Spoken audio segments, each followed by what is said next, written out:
बागेश्वर धाम की प्रसिद्धि सिर्फ मध्य प्रदेश ही नहीं बल्कि देश और दुनिया तक में फैली हुई है और बागेश्वर धाम के पीठाधीश्वर पंडित धीरेन्द्र कृष्ण शास्त्री के प्रति लोगों की आस्था कितनी गहरी है, इस बात का अंदाजा इसी से लगा सकते हैं कि जब भी वो कथा करते हैं तो लाखों लोगों की भीड़ उन्हें सुनने के लिए पहुंच जाती है। इसके पीछे खास वजह ये है कि वो वहां आए भक्तों के कष्ट को पहले ही जान लेते हैं और एक पर्चे पर लिख देते हैं।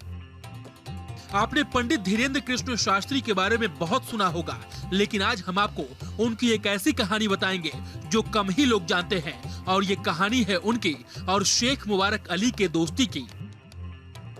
ये नाम सुनकर शायद आपको आश्चर्य हो रहा होगा, लेकिन ये सच है कि उनके घनिष्ठ मित्रों में से एक शेख मुबारक अली भी हैं। खुद पंडित धीरेन्द्र कृष्ण शास्त्री ने अपने और शेख मुबारक अली की दोस्ती के बारे में सार्वजनिक तौर पर भी जिक्र किया है। उनके दोस्त से ही सुन लीजिए कैसे दोनों की मुलाकात हुई और देखते देखते दोनों के बीच इतनी गहरी दोस्ती हो गई। महाराज जी जो है एक छतरपुर हमारा जाना होता था, तो रास्ते में यूं ही मुलाकात हो गई थी उनसे और उनके जो है विचार और भाव देख के पहले तो हम लोगों में मैंने अपने मित्र से किसी धर्म को लेकर कटाक्ष की बात की तो उन्होंने मुझे टोका। तो हमने देखा कि इतनी छोटी अवस्था में ये धर्म के लिए इतनी बड़ी जो है पक्ष रख रहे हैं, तो इस हिसाब से अब चूँकि हम भी कीर्तन वगैरह लाइन से थे तो हमने समझा कि इनका विचार बहुत अच्छा है, इस वजह से जो मित्रता हो गई। कहते हैं दोस्ती धर्म और जाति जैसे बंधनों से मुक्त होता है। शेख मुबारक अली और पंडित धीरेन्द्र कृष्ण शास्त्री की दोस्ती भी ऐसी ही है। अलग अलग धर्मों से ताल्लुक रखने के बावजूद दोनों की दोस्ती के बीच कभी भी धर्म की दीवार नहीं आई। शेख मुबारक अली से जब हमने बात की तो उन्होंने बताया कि कैसे उन्होंने उस परिस्थिति में पंडित धीरेन्द्र कृष्ण शास्त्री की मदद की थी जब उनकी आर्थिक हालत ठीक नहीं थी। देखिए, मित्रता का एक शायद हमारे अंदाज से दुनिया में सब रिश्ते अलग हैं, एक मित्रता का रास्ता ही ऐसा है कि जो इंसान को जीवन जीने में सहयोग करता है।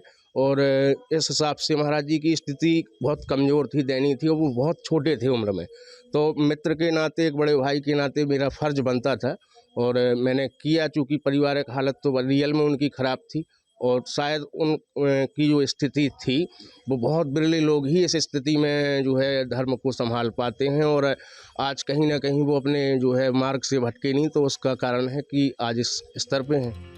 शेख मुबारक अली और पंडित धीरेन्द्र कृष्ण शास्त्री के विचार इतने मिले कि पंडित धीरेन्द्र कृष्ण शास्त्री अक्सर अपने दोस्त के घर आए जाया करते थे, उनके गांव में कथा किया करते थे।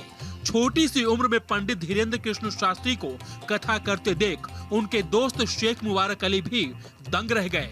आज भी शेख मुबारक अली दोस्ती के पुराने दिनों को याद करते हैं।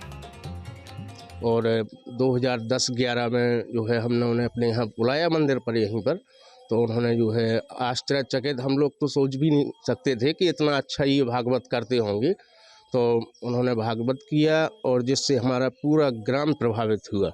और आज भी जो है हम लोग उनसे जुड़े हैं बहुत अच्छे तरीके से और हमारा पूरा गांव जुड़ा है।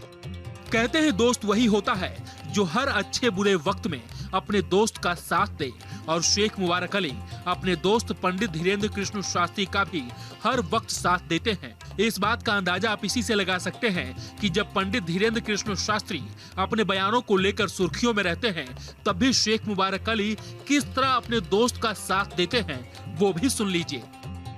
जो लोग अच्छा उनको जैसे कभी कभार बोलना भी पड़ता है उसके लिए तो उसका ये है कि जो जिस प्रकार की भाषा में समझे तो गलत करने वाले को उस भाषा में समझाना चाहिए, कहीं ना कहीं ये ठीक है।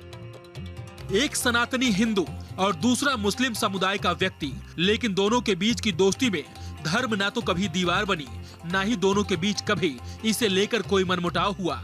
पंडित धीरेन्द्र कृष्ण शास्त्री भी कई बार सार्वजनिक मंच से अपने दोस्त का नाम ले चुके हैं। ये दिखाता है कि दोनों के बीच दोस्ती कितनी गहरी है और दोनों ने कैसे हर मुश्किल परिस्थिति में भी अपनी दोस्ती की गांठ को मजबूती से बांधे रखा।